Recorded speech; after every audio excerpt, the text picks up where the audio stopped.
Judi daring telah lama menjadi penyakit masyarakat yang mengkhawatirkan. Perkembangan terbaru dari pemberantasan judi online ialah ditangkapnya pegawai Kementerian Komunikasi dan Digital karena melindungi bandar judi online. Penangkapan mereka ironis karena sebagai pegawai kementerian yang membawahi bidang komunikasi dan digitalisasi, mereka berperan untuk mencegah bandar judi online beroperasi. Bahkan mereka dapat memblokir situs-situs judi online. Berikut catatan Kompas TV terkait pegawai Kementerian Komdigi yang melindungi bandar judi.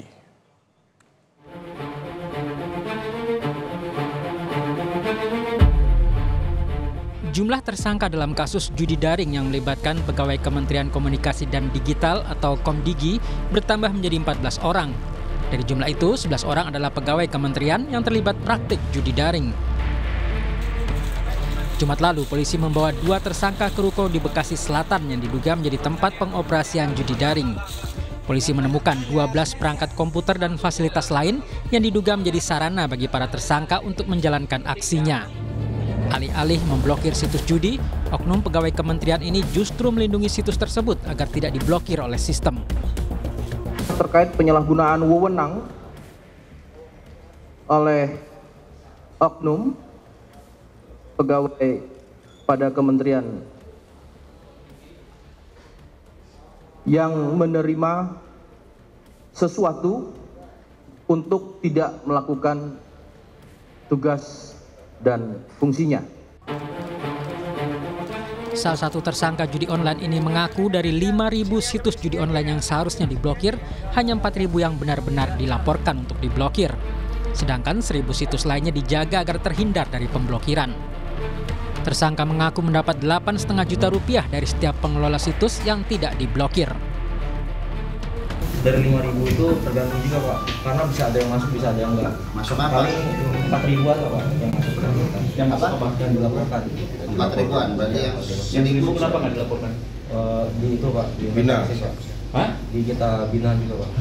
Di Bina itu Jagain Pak. Iya Pak, jagain Pak. dijagain Supaya nggak blokir. supaya nggak keuntungan di situ ya. Di sini Pak, proyeknya itu kurang lebih 8,5 juta. Selain menggeledah ruko di Bekasi, polisi juga menggeledah kantor Kementerian Komunikasi dan Digital. 4 tersangka dihadirkan dalam penggeledahan. Menteri Komunikasi dan Digital, Mutia Hafid, mendukung penuh penyidikan polisi. Ia mempersilahkan aparat masuk ke kantornya.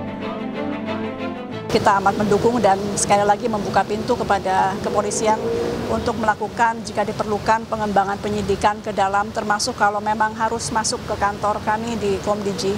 Bagi kami ini baik, sekali lagi sebagai upaya bersih-bersih agar kantor kami juga bisa menjalankan tugas dan fungsi yang diamanahkan Presiden dengan baik. Jadi tadi Presiden menyampaikan bahwa langkah-langkah sudah betul diteruskan. Kita saat ini kan melakukan sterilisasi di lantai-lantai yang terkait. Jumlah transaksi judi online terus meningkat setiap tahun.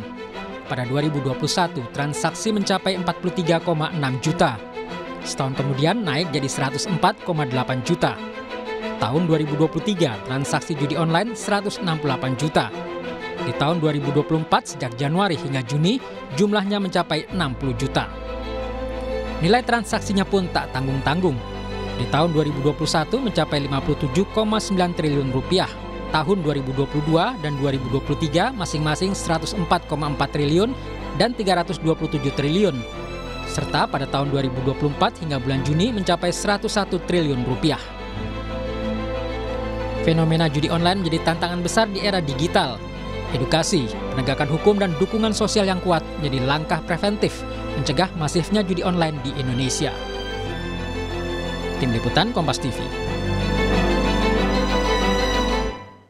Sungguh memalukan, di tengah gencarnya pemerintah memberantas situs judi daring atau judi online, aparat negara justru terlibat perlindungan bandar judi. 11 pegawai Kementerian Komunikasi dan Digital yang berwenang memblokir situs judi malah jadi tersangka menyalahgunakan kewenangan dengan membiarkan situs judi online dan diduga punya hubungan dengan bandar judi. Kejadian ini sungguh ironis mengingat pemerintah telah membentuk Satgas Pemberantasan Judi Daring berdasarkan surat keputusan Presiden Joko Widodo pada bulan Juni kemarin. Bayangkan, Kominfo yang sekarang bernama Komdiji sebagai pihak yang bertanggung jawab mencegah judi online justru diisi oknum aparat pelindung dan berhubungan dengan bandar judi. Sampai kapanpun pemberantasan judi online tidak akan pernah terjadi bila aparat ikut bermain. Langkah polisi membongkar keterlibatan pegawai pemerintahan dalam judi online patut didukung.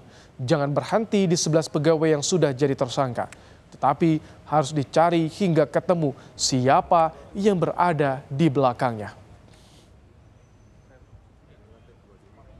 Demikian catatan Kompas TV. Kita jumpa lagi pekan depan.